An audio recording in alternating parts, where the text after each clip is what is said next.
प्रेक्षक हो नमस्कार. द स्टेट या यूट्यूब चॅनलला तुमचे मनपूर्वक स्वागत.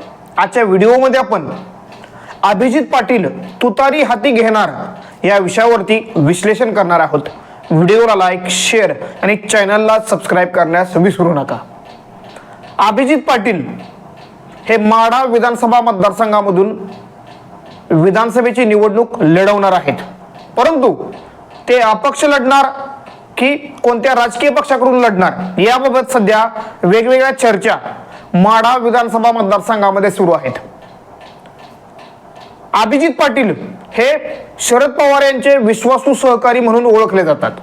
त्याचबरोबर देवेंद्र फडणवीस यांच्याशीही अभिजित पाटील यांचे सलोख्याचे राजकीय संबंध आहेत. नुकत्याच झालेल्या लोकसभा निवडणुकीत अखेरच्या क्षणी विठ्ठल सहकारी साखर कारखान्याला अडचणीतून बाहेर काढण्यासाठी अभिजित पाटील यांनी भारतीय जनता पक्षाची मदत केली.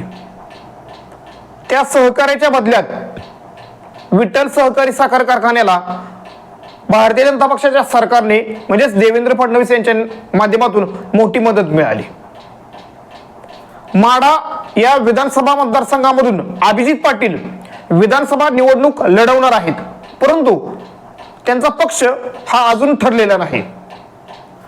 निवडणूक कोणत्याही परिस्थितीत लढवायचीच याच इराद्याने त्यांनी निवडणुकीसाठी प्रचार सुरू केलेला आहे. माढा विधानसभा मतदारसंघामध्ये सध्या शरद पवार यांच्या राष्ट्रवादी काँग्रेस पक्षासाठी म्हणजे तुतारीसाठी अनुकूल असं राजकीय वातावरण आहे. कारण नुकत्याच झालेल्या लोकसभा निवडणुकीत माढा विधानसभा मतदारसंघामधून जवळजवळ 54,000 मताधिक्य धैर्यशील मोहिते पाटील यांना मिळालं. म्हणजे एक प्रकारे शरद पवार यांच्या विषयी आणि तुतारी चिन्हाविषयी एक सहानुभूती ही माढा विधानसभा मतदारसंघामध्ये दिसून येत आहे आणि त्याचा थेट फायदा आपल्याला विधानसभा निवडणुकीत होऊ शकतो अशा पद्धतीचा एक अंदाज हा अभिजित पाटील यांचा आहे. माढ्यातून शरद पवार यांच्या पक्षाकडून उमेदवारी मिळवण्यासाठी अनेक नेते इच्छुक आहेत. यामध्ये प्रामुख्याने अजित पवार गटाचे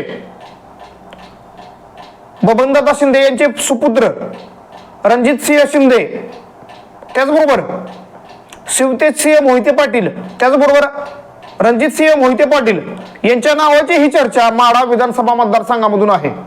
म्हणजे शरद पवार यांचे उमेदवार म्हणून ही चर्चा आहे. त्याचबरोबर अभिजित पाटील यांच्याही नावाची चर्चा आहे. त्याचबरोबर राष्ट्रवादी काँग्रेस पक्षामधील जी काही स्थानिक नेते मंडळी आहेत त्या विधानसभा मतदारसंघातील त्यांच्या नावाची ही चर्चा आहे. माढा विधानसभा मतदारसंघ काँग्रेस पक्षानेही मागितलेला आहे, परंतु माढा विधानसभा मतदारसंघामध्ये शरद पवार यांच्याविषयी असणारी सहानुभूती आणि एकंदरीत या मतदारसंघावरती गेल्या 5 टर्म राष्ट्रवादी काँग्रेस पक्षाचं वर्चस्व राहिलेलं आहे. त्यामुळं एक प्रकारे माढा विधानसभा मतदारसंघ हा शरद पवार यांचा बालेकिल्ला समजला जातो. परंतु माढ्याचे विद्यमान आमदार बबनदादा शिंदे यांनी अजित पवार यांच्या बरोबर जाणं पसंत केलं, परंतु विधानसभा निवडणुकीत च्या दृष्टीनं जे मतदारसंघातील वातावरण बदललेलं आहे त्या बदललेल्या वातावरणाचा अंदाज घेऊन बबनदादा शिंदे यांनी आपल्या भूमिकेत सुद्धा मोठ्या प्रमाणात बदल केल्याचं दिसत आहे. बबनदादा शिंदे यांनी गेल्या 3-4 महिन्यात 4 ते 5 वेळा शरद पवार यांची भेट घेतली. त्या भेटीवेळी त्यांचे पुत्र रणजितसिंह शिंदे हेही उपस्थित होते. माढा विधानसभा मतदारसंघामधून बबनदादा शिंदे यांनी त्यांच्या मुलासाठी शरद पवार यांच्याकडे उमेदवारी मागितलेली आहे, तशी चर्चा होताना दिसते. बबनदादा शिंदे यांनी जाहीर केलेलं आहे की माढ्यामधून आपण अपक्ष म्हणजेच त्यांचे पुत्र रणजितसिंह शिंदे हे अपक्ष किंवा तुतारी चिन्हाकडून निवडणूक लढवण्यास इच्छुक आहेत. परंतु शरद पवार हे माढा विधानसभा मतदारसंघामधून तुल्यबळ अशा उमेदवाराच्या शोधात आहेत आणि तो शोध अभिजित पाटील यांच्या रूपाने त्यांचा संपणार आहे. अभिजित पाटील यांनी नुकतीच राष्ट्रवादी काँग्रेस पक्षाची माढा विधानसभा मतदारसंघातील उमेदवारीसाठी जी काही मुलाखत झाली म्हणजेच उमेदवारांच्या ज्या मुलाखती घेण्यात आल्या त्या मुलाखतीमध्ये त्यांचंही नाव होतं. म्हणजे त्यांची ही मुलाखत माढा विधानसभेसाठी शरद पवार यांनी घेतलेली आहे. आणि त्या मुलाखतीवेळी सुप्रिया सुळे, रोहित पवार, माजी सहकार मंत्री बाळासाहेब पाटील यांच्यासारखे प्रमुख नेते उपस्थित होते. अभिजित पाटील हे रोहित पवार यांचे विश्वासू सहकारी म्हणून सुद्धा ओळखले जातात. अभिजित पाटील यांनी ज्या पद्धतीनं गेल्या 2 महिन्यात माढा विधानसभा मतदारसंघामध्ये प्रचाराच्या माध्यमातून जो झंझावात उभा केलेला आहे, तो झंझावात पाहायला गेले तर माढा विधानसभा मतदारसंघामध्ये त्यांनी स्वतःच्या बद्दल एक सकारात्मक वातावरण तयार करण्यात यश मिळवलेलं आहे. माढ्यामधून सलग 6 वेळा बबनदादा शिंदे हे आमदार म्हणून निवडून येत आहेत. परंतु माढा विधानसभा मतदारसंघाचा म्हणावा असा विकास करण्यात बबनदादा शिंदे यांना अपयश आलेलं आहे. अर्थातच पाण्याचा प्रश्न सोडवण्यात जरी बबनदादा शिंदे यांना यश आलं असेल आणि एकंदरीत साखर कारखान्यांचं जाळं या विधानसभा मतदारसंघामध्ये बबनदादा शिंदे यांनी उभारलं असेल आणि त्या माध्यमातून काही प्रमाणात का होईना रोजगाराचा प्रश्न सोडवण्यात त्यांना जरी यश आलं असलं तरी सुद्धा अजूनही रस्त्यांची कामे असतील म्हणा, पायाभूत सोयी सुविधा, हॉस्पिटल्स, शाळा, महाविद्यालय, त्याचबरोबर रोजगारासाठी MIDC किंवा नवीन औद्योगिक प्रकल्प आणण्यात बबनदादा शिंदे यांना अपयश आलेलं आहे.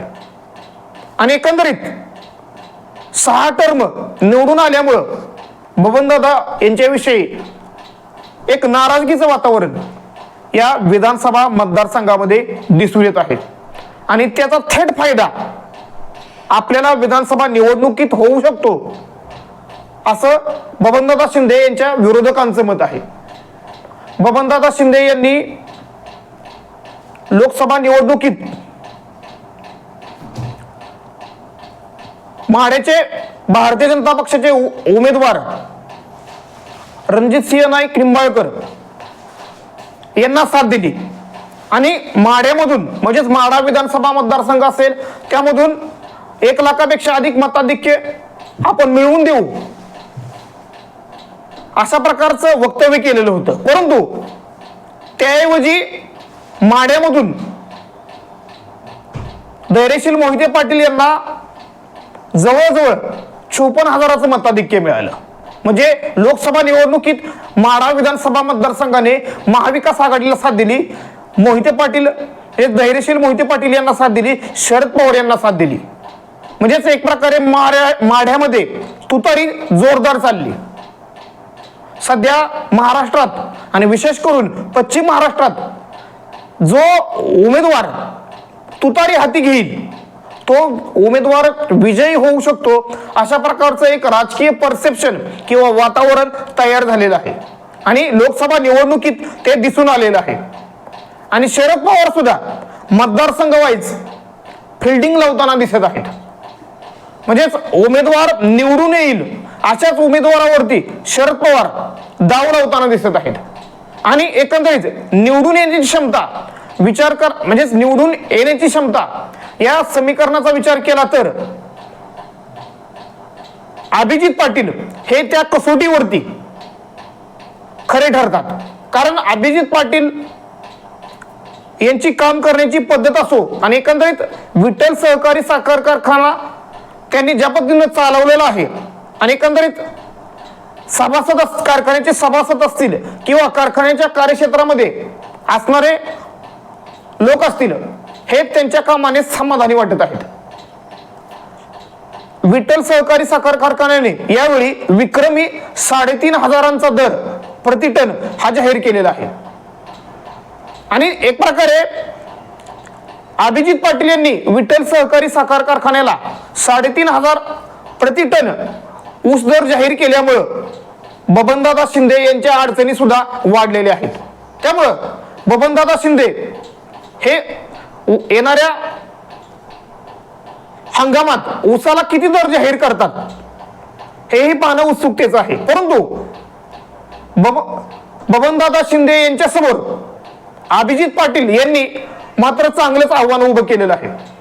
बबनदादा शिंदे हे निवडणुकीत जर स्वतः उभे राहिले तर ते निवडून येऊ शकतात, अशीही चर्चा माढा विधानसभा मतदारसंघामध्ये होताना दिसते. परंतु त्यांच्या ऐवजी जर त्यांचे पुत्र रणजितसिंह शिंदे हे माढा विधानसभा मतदारसंघामधून अपक्ष निवडणुकीला उभे राहिले तर ते निवडून येतील का, याबद्दल खरं तर जनतेमधून प्रश्न उपस्थित केले जात आहेत किंवा वेगवेगळ्या चर्चा होताना दिसत आहेत. म्हणजे एक प्रकारे माढ्यामध्ये शरद पवार यांच्यासाठी म्हणजेच अनुकूल वातावरण दिसतंय आणि त्या अनुकूल वातावरणात अभिजित पाटील यांच्या रूपानं एक मातब्बर असा नेता किंवा उमेदवार हा शरद पवार यांना मिळतोय. अभिजित पाटील हे जरी तुतारीकडून उमेदवारीसाठी इच्छुक असले परंतु माढा विधानसभा मतदारसंघामधून उमेदवार कोण असेल या संदर्भात विजयसिंह मोहिते पाटील यांची भूमिका सुद्धा अत्यंत महत्वाची असणार आहे. कारण विजयसिंह मोहिते पाटील हे सोलापूर जिल्ह्याच्या राजकारणाचे किंगमेकर मानले जातात. नुकत्याच झालेल्या लोकसभा निवडणुकीत माढ्यामधून धैर्यशील मोहिते पाटील हे निवडून आले, परंतु धैर्यशील मोहिते पाटील यांना निवडून आणण्यात विजयसिंह मोहिते पाटील यांची भूमिका सुद्धा महत्वपूर्ण राहिलेली आहे.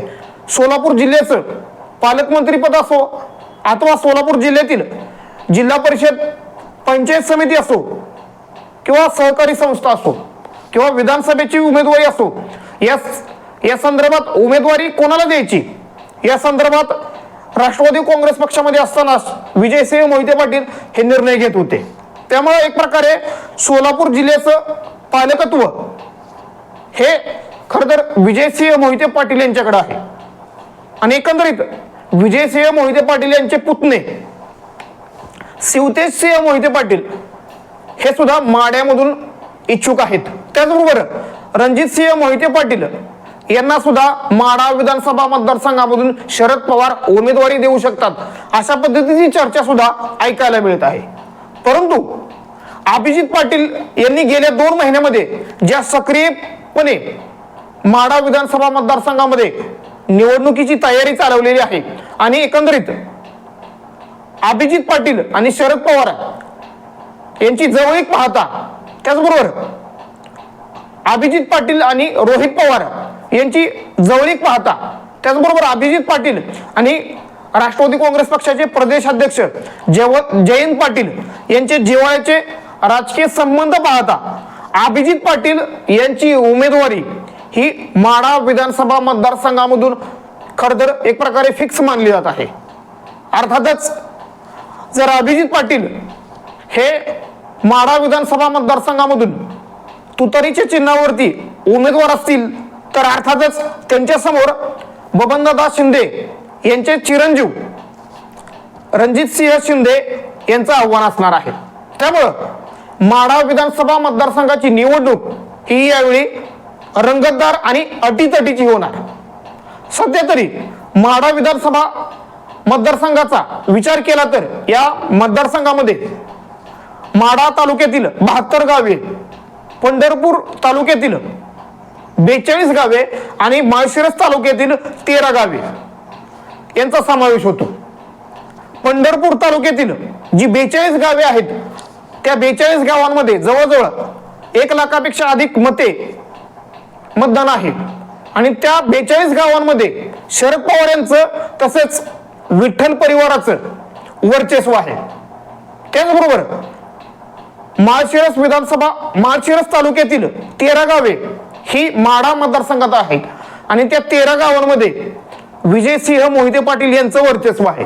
त्याचबरोबर माढा मतदारसंघातील 72 गावांमध्ये आपल्या जनसंपर्काच्या माध्यमातून किंवा एकंदरीत आपल्या सहकाऱ्यांच्या माध्यमातून लोकांशी थेट संपर्क साधण्यात अभिजित पाटील हे यशस्वी ठरलेले आहेत.